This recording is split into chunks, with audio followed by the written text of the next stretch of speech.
Public speaking and communication is not just about opening your mouth to talk. It's a skill you use to address pain points.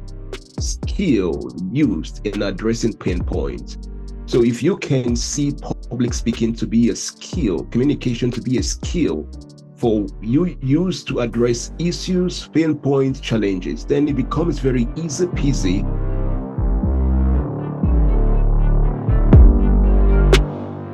If you can use the story why concept to communicate your ideas to your investors, it's going to be so simple for you to connect with the people you call the investors emotionally. Now, forget about winning the money and let's talk about impacting your VCs, your investors with the concept of your idea.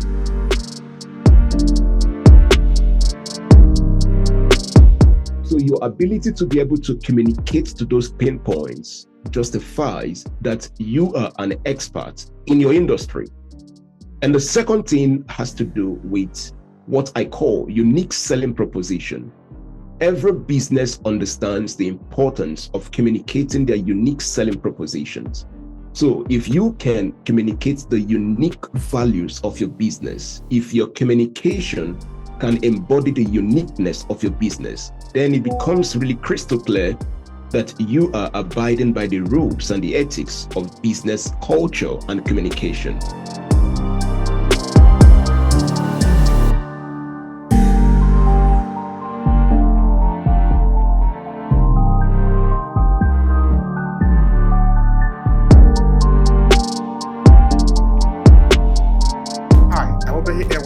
Author of the storytelling series for small businesses and content creators. In Obehi Podcast, we talk about the power of your story, your narrative, and why you should own your voice.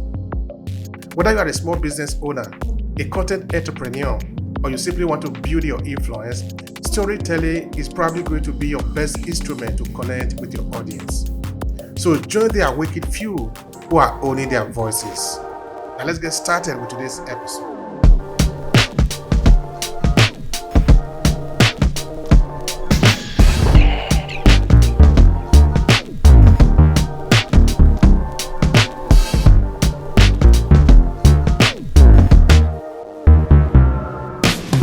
Right. Thank you so much, Mr. Obehi, for having me on your platform, your podcast. I feel so excited to be here today. My name is Izu Samuel. I'm into communications and a consultant in that field. I've been there for a decade plus. Public relations, investigative journalism on the Al Jazeera. I've worked with a couple of platforms on the basis of communication, and this is what I love to do. And a couple of years ago, about 5 years ago, I ventured into business communication. So that's just in a nutshell who I am. And I am more than excited to be here on this podcast today.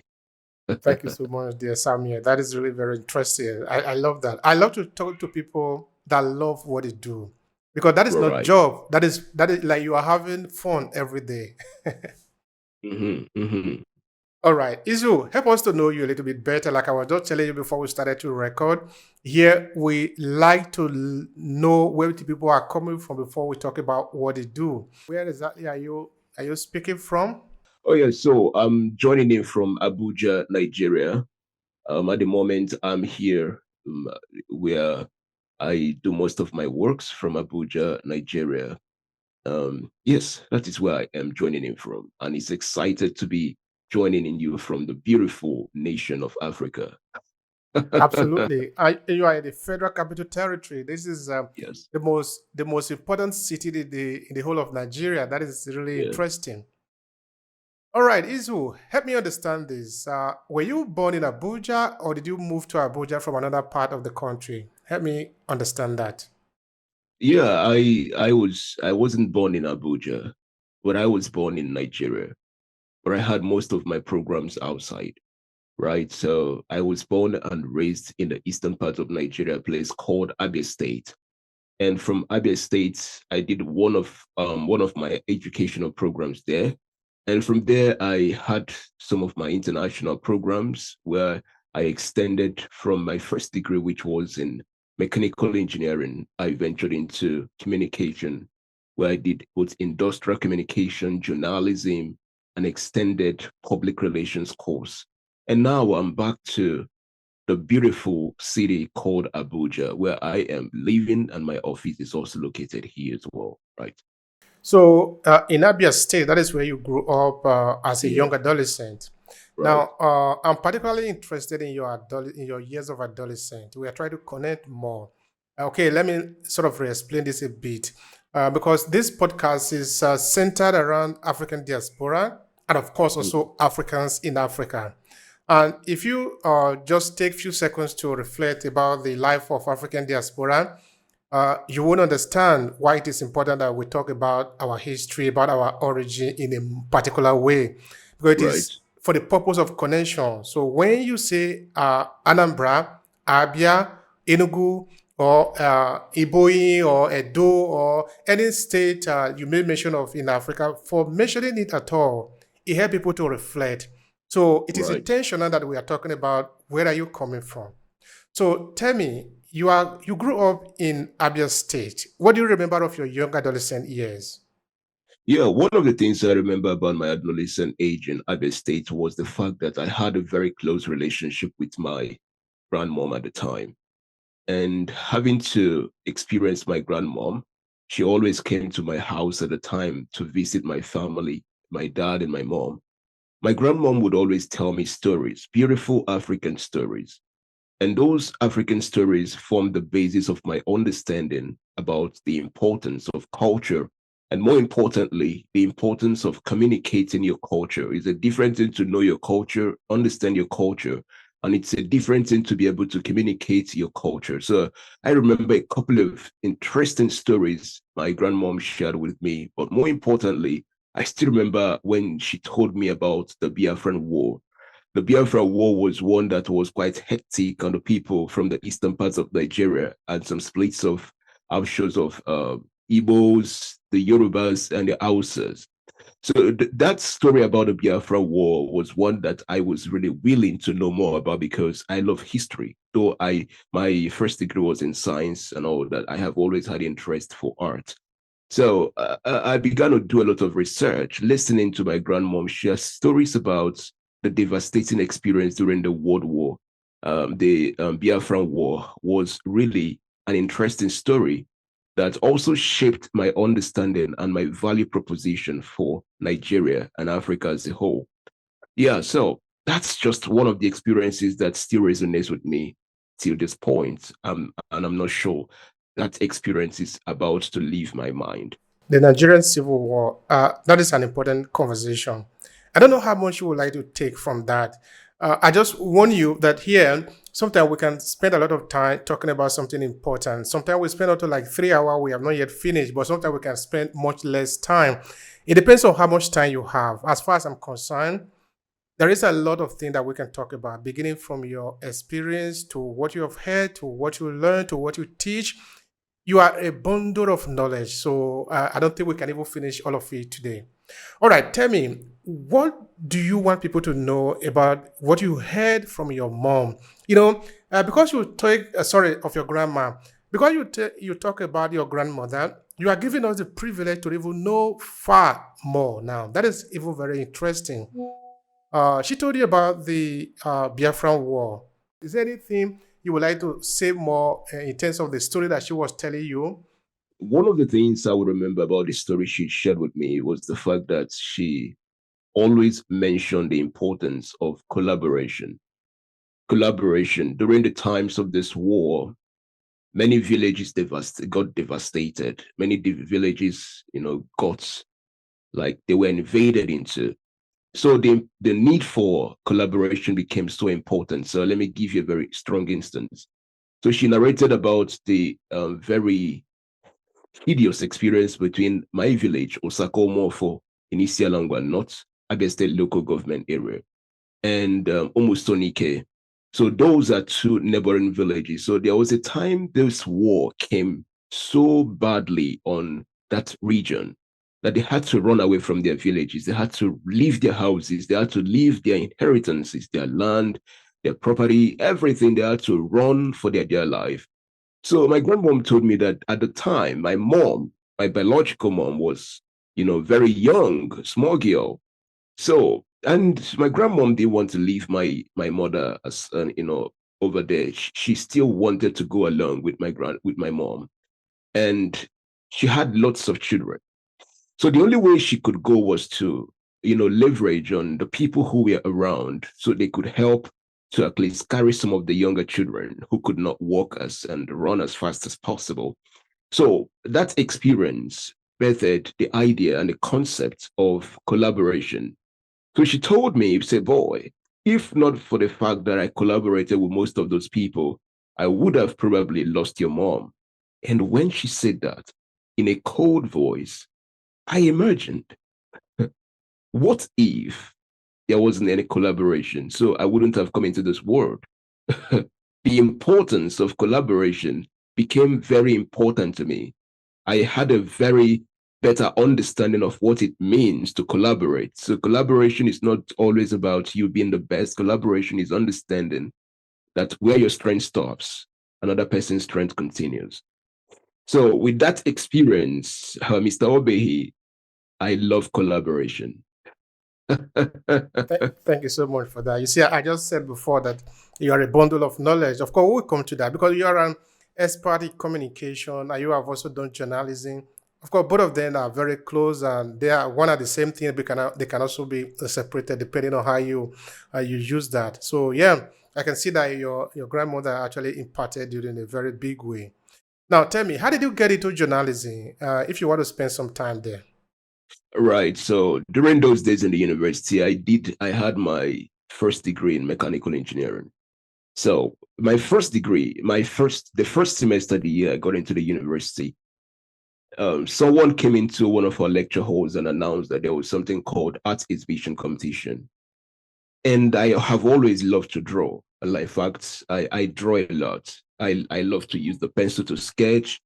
I love to use the pencil to release a lot of beautiful artistic and beautiful nature related works and all of those.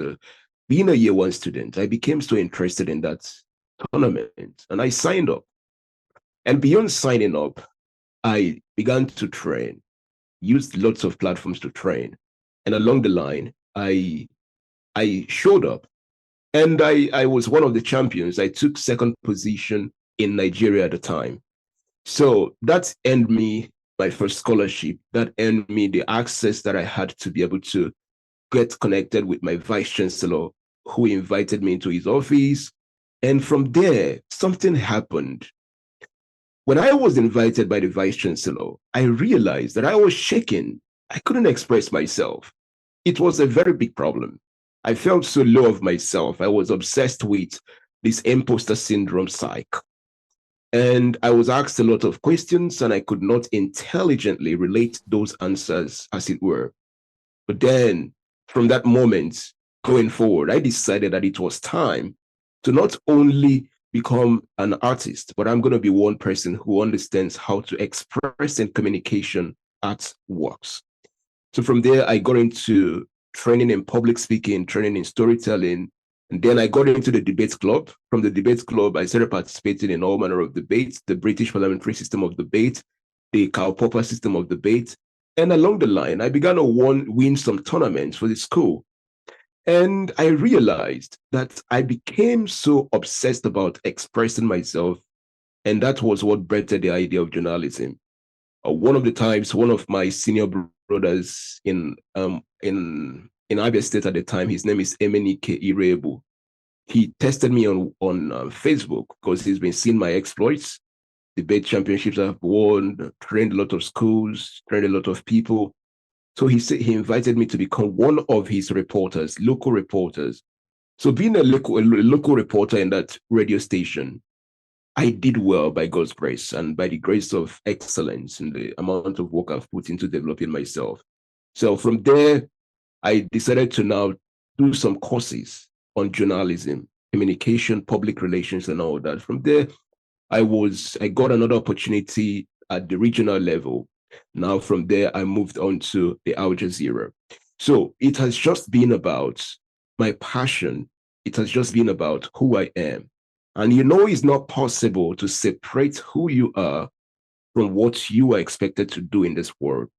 The best way to judge success is to judge it on the basis of the likelihood of your being able to express what you have been called upon to do in this world. So if you ask me, Mr. Obehi, I would say that what I am called to do is journalism and by extension, communication.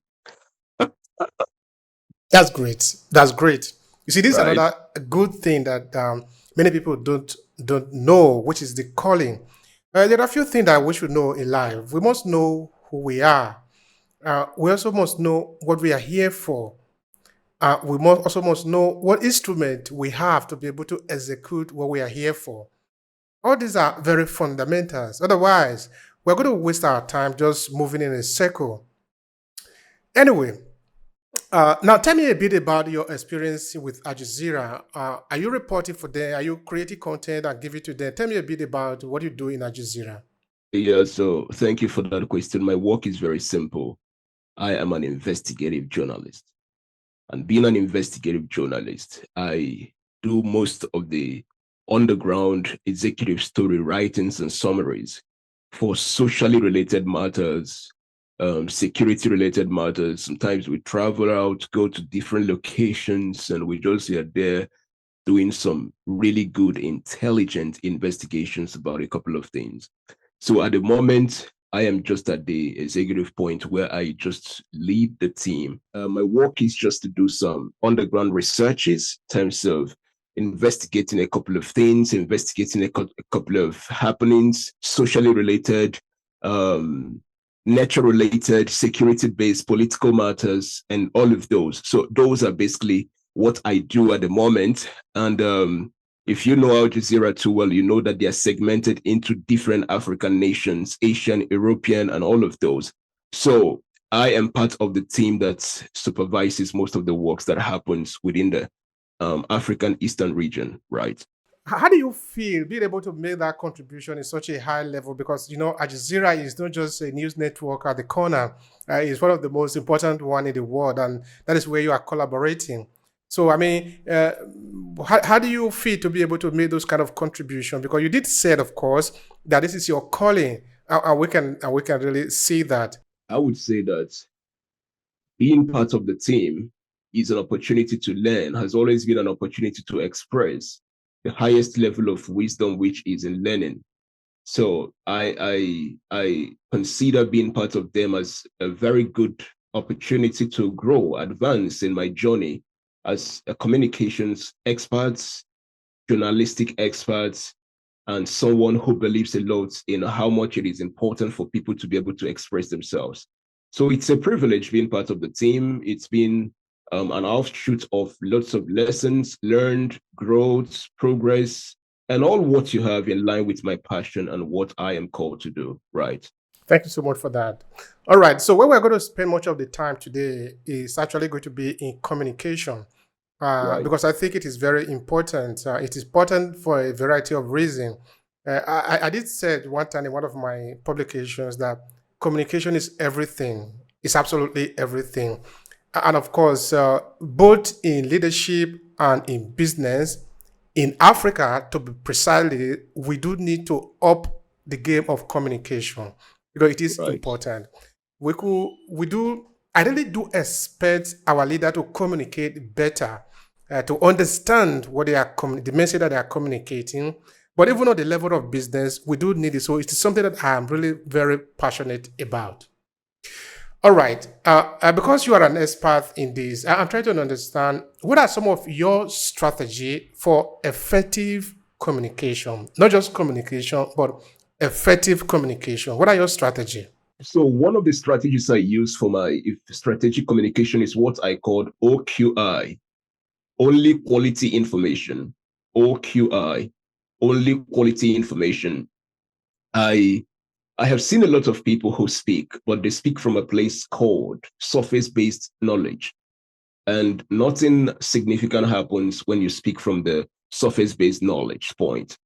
So I believe in going deeper, only quality information. And the second strategy that I use and has worked for me is knowing what exactly you want to communicate. Exactitude in communication is an advantage. So those are the two strategies that I use, and it has really worked for me in my journey, right? Mhm. All right, now I'm listening to you. I'm imagining as somebody who is interested in not just communication, but want to learn how to be effective in communication. And of course, somebody listening to you now, we can see that you are not just talking, but we can also see in your body movement. We can hear the pitch. We can actually hear you. We can feel you as you talk. I want to believe that that is not how it started for you. You have to train yourself to this level.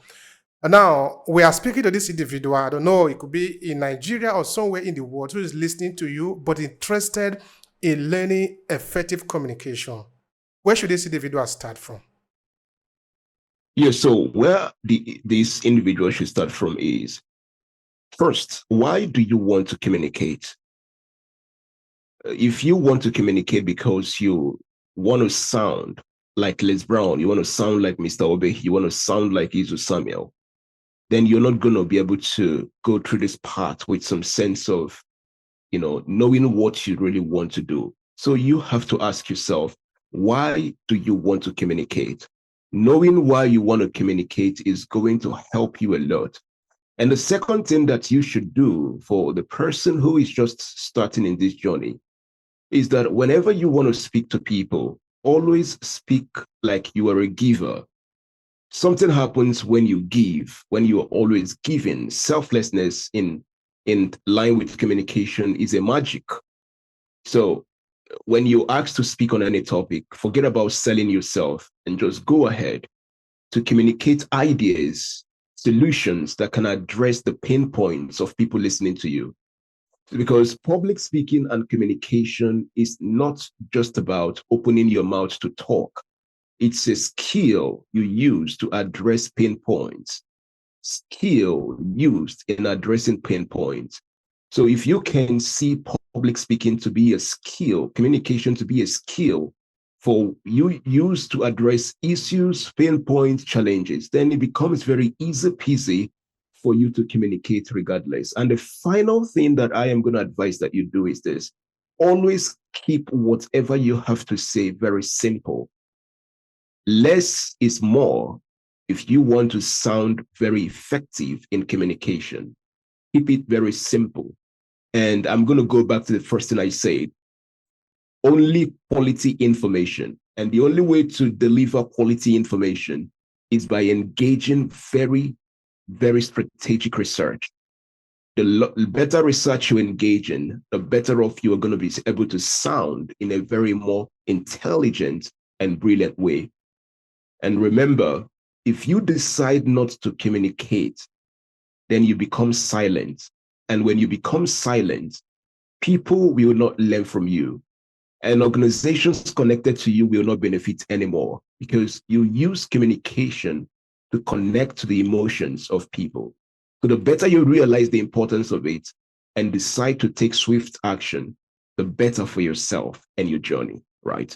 Now, I was saying before that both in leadership and in business, these are not the only area you need communication. I understand. Of course, we can see most people that are standing in the pulpit, that some of them are really very good in communication. No? Um, and of course, even in our village, I grew up in a village in Nigeria. Mm-hmm. So I understand. When I say that I grew up in a village, I say it with a lot of pride. It's not with any sense of a negative thing, because I believe that one of the best things that have happened to me in my life is to have grown up in the village, because it helped me to be able to have my feet on the ground. So when I speak about my identity, when I speak about things that I know about my culture, I speak of it from experience because I have been there. I didn't read it from books. So there, in those situations, you understand the importance of being able to convey an idea, of argumentation, of how to argue, how to debate an issue. Of course, I'm not saying that you need to stand in a podium to do that. You don't need a podium to really do that. But when you have your kinsmen gathered together and an issue is being ironed out, there you really see somebody who is gifted with this ability to be able to pull the people together, being able to deliver. So it's not like we don't have people that can communicate in the country or in Nigeria or among us. We do have a lot of people that are really very good in it, but sometimes most of the people that come out to represent us sometimes, they are not good enough in this area. So it doesn't mean that the people generally are not good. That is what I want to clarify there. So because I say that, when you look around yourself, whether in Abia State or in Abuja where you are, or in Nigeria generally, who would you say are good communicator that you have learned from?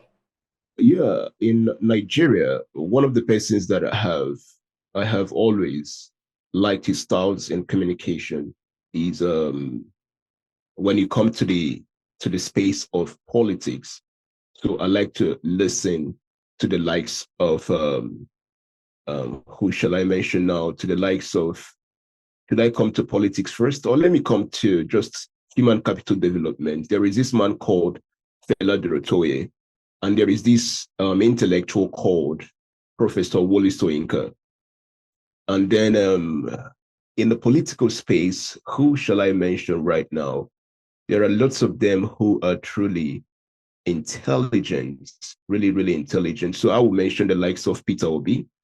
Yeah, Peter Obi, for me, happens to be one of those great communicators in the sphere of African ecosystem, not because I supported his political ambition, and I'm saying this of, who I am in the media space and all that, but because whenever he speaks from a place of experience and not from a place of ambition.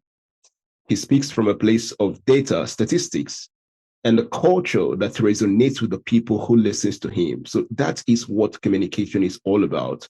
So I listen to him. I listen to Fela Durotoye. Fela Durotoye is always coming from a place of story, life experiences, teachings, and subject matters that connects to people. And Professor Wole Soyinka, he comes from the intellectual angle, being a poet. He knows how to command English. He knows how to command words.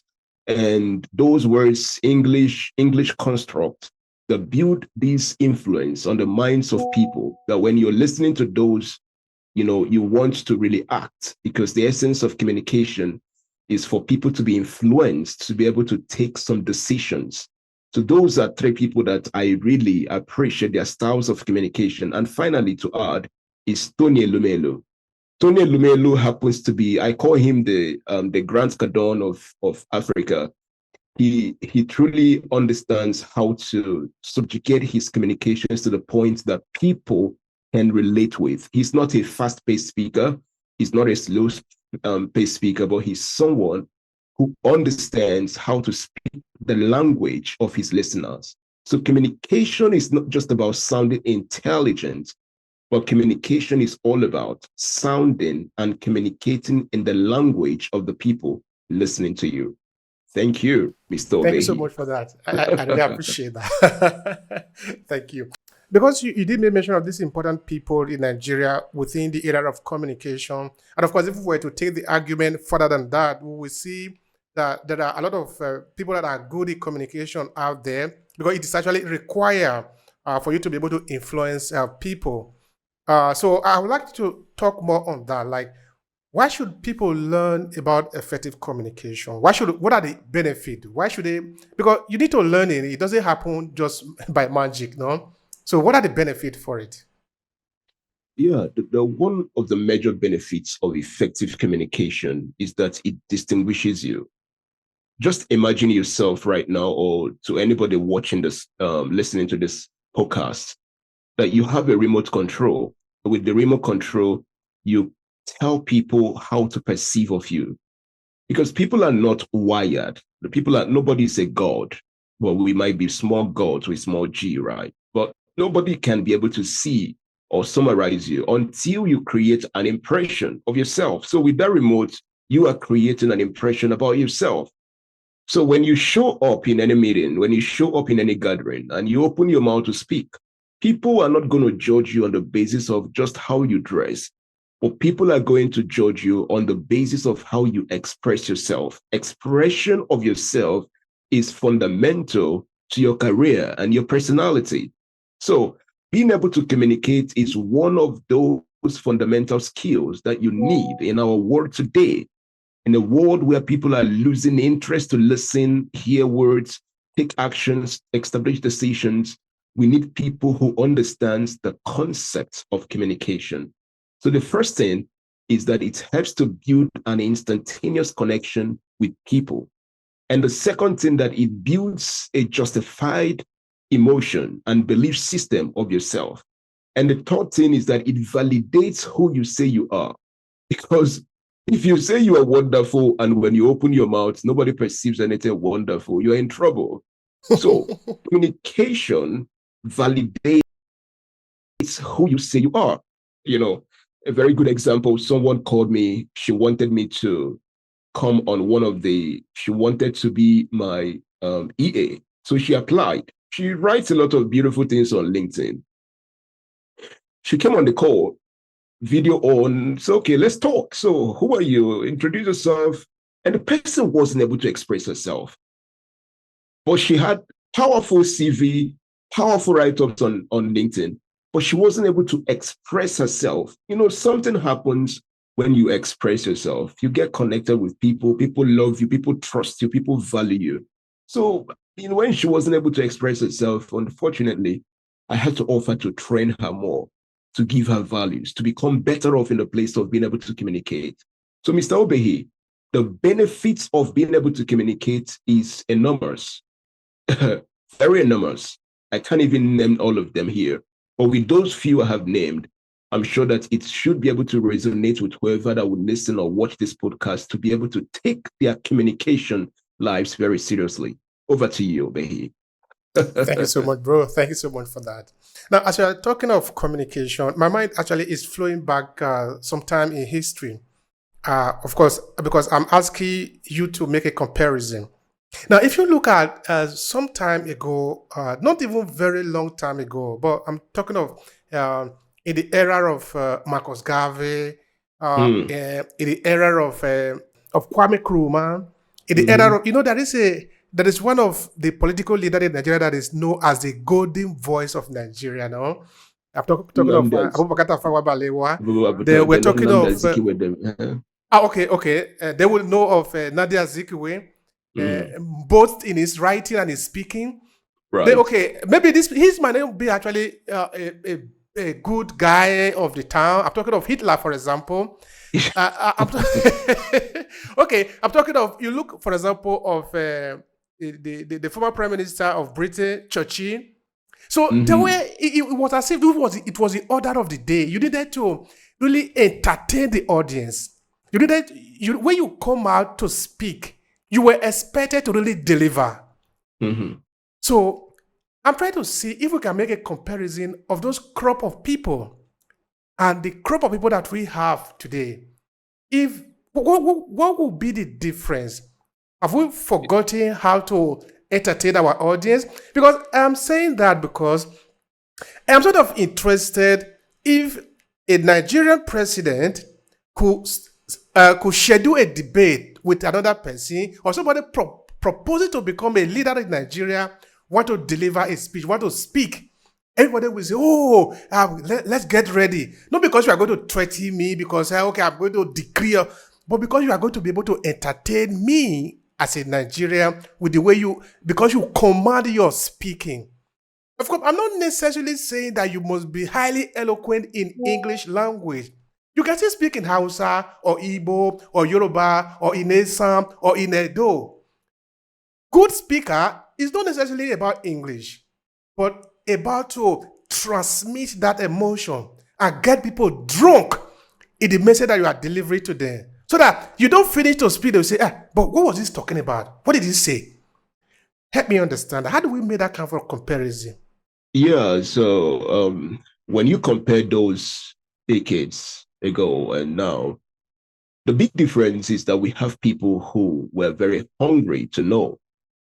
We had people that read, people who were very good when it comes to being voracious readers, very knowledgeable people who understood what. So we live in a time where most of the people at the time that you're trying to compare with the people we have now happens to be a people that's very hungry, voracious readers, intelligent in all ages. But today, we have people who are totally distracted. We have people that their attention has been taken off, people that their attention span are on rapid decrease. At the time, we had speakers that before you speak, you must have done a lot of research. So they spoke from a place of knowledge, facts, data. They spoke from a place of conviction. As opposed to today, we have people that just speak from a place of ambition. So when you speak from a place of ambition, you speak just about yourself. You speak selfish. You don't give anything meaningful. And this is why we keep talking about the importance of only quality information. But when you speak from a place of experience, from a place of knowing and understanding the pain points of the people that are listening to you, you give a lot of information, you do a lot of research. You don't come with surface-based information, but you go a lot more deeper with whatever you have to share with the given audience. So the very lucid comparative analysis between these two people, these two generations, is the fact that the other generation was hungry and this other generation is no more hungry. This is an entertainment generation. And the other generation is what we call the generation of knowledge. The times we had the likes of Martin Luther King, the times we had the likes of Churchill, we had Kwame Nkrumah, the times we had truly and really intellectuals who did the work, who walked their talk. So for that to really happen in today's world today, it therefore becomes very important that whoever is listening to me would have to take up this assignment very seriously. Before you go out to speak, decide to speak from a place of experience, from a place of compassion, from a place of empathy, and not from a place of sympathy and ambition. Thank you. Thank you for that. All right, now let's drag the argument into an area that you are also very good in, which is business. And let's say small businesses, for example, because it's also very important for businesses. Now, imagine that you are a startup and you need investment. So you are going to pitch your business to an investor.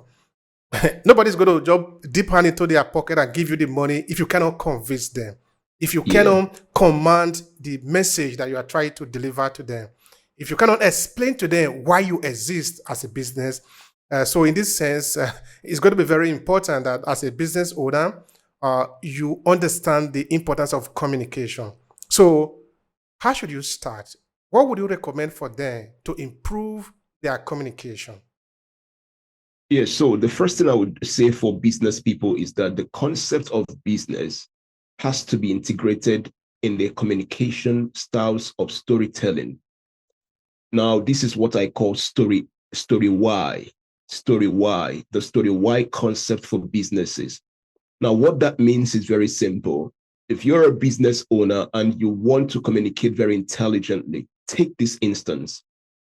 I was meant to evaluate this group of people that pitched an idea. The first person came, a lady. So she greeted us and she told us that she wanted to build an app. The app is going to help people to dispose waste materials. She was done. She gave us a value proposition and it was brilliant. Now, Mr. Obehi, somebody else came back and said, in 2015, I was traveling with my mom from a local point to a particular local point. We were going on a business trip, a local business trip. And along the road, I was intense. I wanted to relieve myself. I was really pressed. So I spoke to my mom. I said, Mom, I want to relieve, I'm very pressed. Mom said, just hold on. We'll soon get to the point we're going to. At a point, the boy couldn't hold it anymore. The boy had to cry out, I need help. And the driver heard him and stopped at some point, and he stepped down and he had to, ease himself. But he said, whilst he was easing himself, an idea struck his mind. And the idea was to create an app where people can come on that app to call out their challenges and cry out for the world to help them. And he told us the name of that app. He told us the value proposition. He told us the unique selling proposition of that app. And that gentleman won that competition. That illustration simplifies what business owners must do. The first thing is this: you have to tell yourself and your investors via strategic communication, who are you, and who are you happens to be, what problem are you obsessed about? And the second thing you're going to tell in your story is how. How do you intend to go about this? How do you intend to go about addressing that challenge? And then the final thing you're going to tell your investors is what gave birth to that challenge. If you can use this story why concept to communicate your ideas to your investors, it's going to be so simple for you to connect with the people you call the investors emotionally. Now, forget about winning the money and let's talk about impacting your VCs, your investors with the concept of your idea. When you impact your VCs and your potential investors with your value proposition and all of that, it becomes really easy for them to consider investing into your business. So in a nutshell, what I'm saying is this: don't ever start a business that you don't have a story to back it up with. You need a story to communicate the idea of that business. You need a story to be able to help people to buy into the idea of that business. If there is no story, there can never be a consistent customer base. Thank you. Thank you so much for that. That is very important.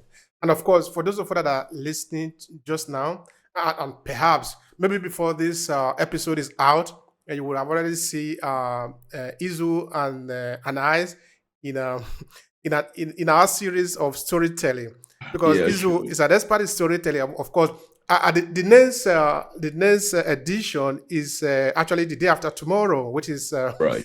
So before we finish to prepare this podcast episode, you're already live. So of course, Izu, thank you so much for your offering to help and for making yourself available to serve the community. That we are really appreciative of. You're welcome. When we look at the business ecosystem, because you are saying this is the way to do it, meaning that there are some people that have already done it, meaning it is doable. We're not telling the people to actually do any magic there, to be able to own your story and be able to convince those who you want to invest money into what you are doing.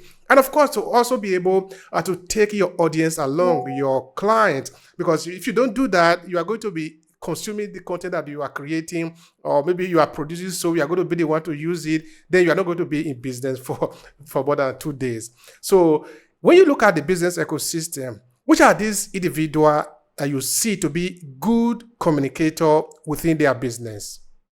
Yeah, the first person I'll mention is Elon Musk. And I'm sorry I'm mentioning the name of a controversial business person. But the thing about Elon Musk that I want to encourage every business owner to understand is that Elon Musk doesn't pay money for advertisement, but Elon Musk invests a lot in branding. And branding is one of the things that supervises sales and advertisement. If you have a good brand, you are easily going to advertise. You're going to sell without having to stress yourself. Elon Musk has never paid for ads.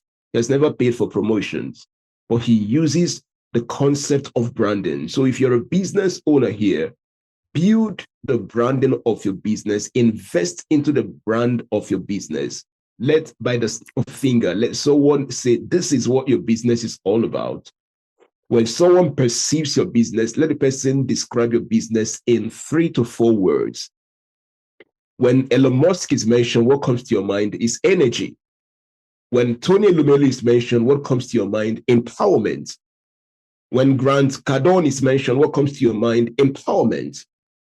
So you have to be able to define on the basis of the imagery, on the basis of your communication, on the basis of your enlightenment, on the basis of your awareness, on consistent basis. You have to be able to help people who are connected to your business to be able to know in clear terms, emphasis on clarity, what the brand of your business is all about. Those two examples, I would plead with any business person to forget about the controversies around them and invest quality time in understanding how these people command the brand of their business. Elon Musk, Tony Lumelu, those two guys, those two dudes, they amaze me a lot. And I would like to recommend them going forward to any business person to pay attention to branding and less attention to just promotions, more attention on branding and less attention on other aspects of marketing. Over to you. All right. Thank you for that. Now, as an expert in this area, what does a communication need to have? Let's say a communication within the area of business to be considered an effective communication. What are the characteristics that it needs to have? The first character, and very intelligent question there, Mr. Obehi. I will consider those to be components that justifies an effective business communication, is that it must be able to address a problem, a pain point.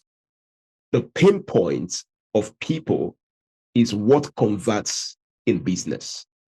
So your ability to be able to communicate to those pain points justifies that you are an expert in your industry.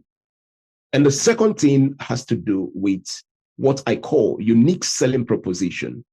Every business understands the importance of communicating their unique selling propositions. So if you can communicate the unique values of your business, if your communication can embody the uniqueness of your business, then it becomes really crystal clear that you are abiding by the rules and the ethics of business culture and communication. The color of your business has to be imbibed in your communication. The logo of your business, the philosophy of your business, the leadership model of your business, the profiling of your business must be able to be communicated in all documents across your social media handles and all the formations that suggest what your business is all about. Those are some of the things that truly and really justifies what it means for your business to be in line with the cultural business communication. Over to you. Thank you so much for that. Now, people have listened to you and they want to work with you. They want to learn more about you. They want to connect with you. How can they do that? Please share with them which is the best area to connect with you and do business with you. The best platform for me is the LinkedIn. I'm like a new bird on the LinkedIn.